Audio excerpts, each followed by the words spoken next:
E seria muito interessante, tendo em vista esse processo que a gente está vivendo, em que há riscos de violência, né? Como colocou hoje Edson Fachin, ao tomar essa decisão em relação aos decretos de armas do governo Bolsonaro. Na semana passada, a gente falava também sobre essa decisão do TSE de restringir as armas, né, nos colégios eleitorais, de não deixar ninguém ir votar armado. Na ocasião, Alexandre de Moraes fez um discurso ali criticando essa questão dos CACs, né? Que esses registros de armas que vão para os CACs, e essas armas acabam em mãos outras. Então ele fez uma fala importante. E a gente chegou a noticiar na semana passada também essa questão de que chegamos a 1 milhão de registros de armas aqui no Brasil. Desde 2018 a gente teve um aumento, se eu não me engano, que era de 178% na posse de armas, pelos CACs principalmente, né? Então a gente tem vivido esse momento conturbado. O que você pensa em relação a essas decisões, tanto do TSE quanto de Fachin agora, de limitar decretos, inclusive, que já tinham sido questionados há bastante tempo, né? Parece que Cássio Nunes estava segurando, tinha pedido vistas e agora libera, então, para que Edson Fachin possa decidir em relação a esses decretos. Como que você vê essas medidas nesse momento? Primeiro, a gente está falando desse aumento de armas tremendo, mas só de fontes oficiais, né? Você imagina a quantidade de armas não oficiais que estão circulando aí, né? Porque as empresas que vendem armas são capitalistas, elas não querem saber se elas estão vendendo para o cidadão de bem ou para o cidadão de mal ou para a força de segurança, elas estão vendendo, a função delas é essa, quem tem que regular é o Estado. Quando o Estado para de regular e entrega, os números oficiais dão conta de um aumento de 1 milhão, né, de novos portes de arma, não é nem do número de armas, porque cada um desses CACs, se não me engano, pode ter até 50 armas no seu nome, uma coisa assim, é um troço brutal, mas você imagina a quantidade dessas armas que estão circulando aí de forma ilegal. Só para as pessoas terem uma ideia, se nós somarmos entre o efetivo do Exército e as forças de segurança pelo Brasil, brigadas militares, polícia civil, eles acreditam que nós devemos ter em torno de 1 milhão e 200 mil pessoas.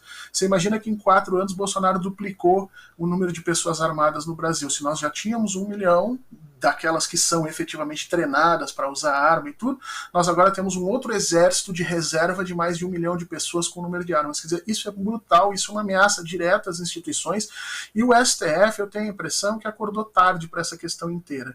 Eu acho que há uma diferença muito grande entre a presidência de Barroso e de Fachin no TSE e a presidência efetiva do Alexandre de Moraes. O Alexandre de Moraes, muito mais prático, se deu conta daquilo que Barroso não se deu, que não adianta a gente negociar com os militares se nós efetivamente não desarmarmos aqueles que de alguma maneira receberam arma nesses últimos 4 anos e que ameaçam as instituições. Eu acho que o STF caminha e o TSE caminham por um bom caminho, diminuindo a tensão ali. Vamos ver como é que o governo vai se manifestar. Jair Bolsonaro tem feito sempre um carnaval em cima dessas decisões, jogando as instituições de novo umas contra as outras. Não espero que ele faça diferente agora.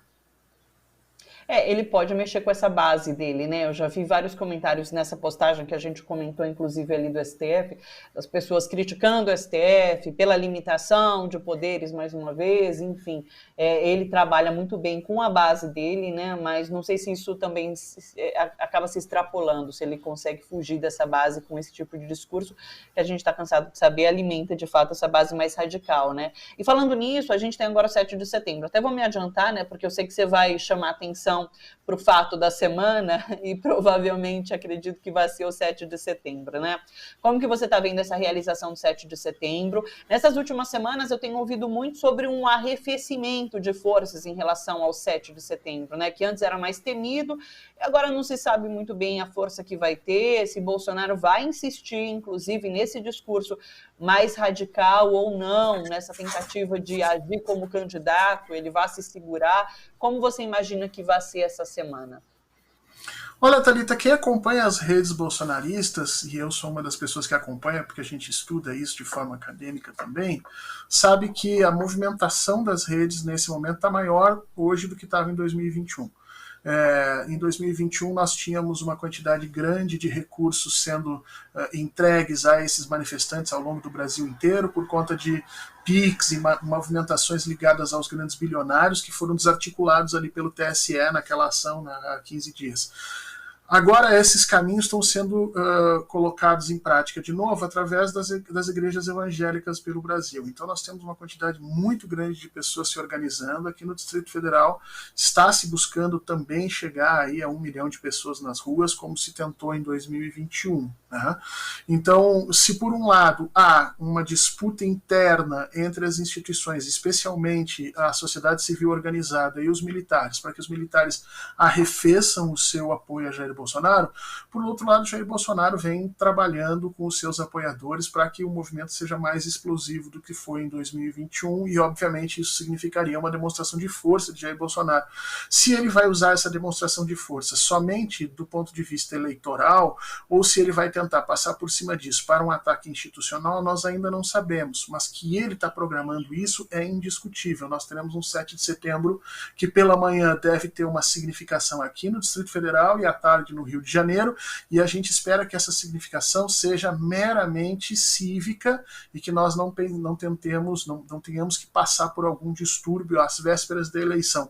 Mas eu acho que Jair Bolsonaro tem essa carta na manga, não sei efetivamente se ele vai usar, mas que com certeza ele está mantendo isso na manga, tá.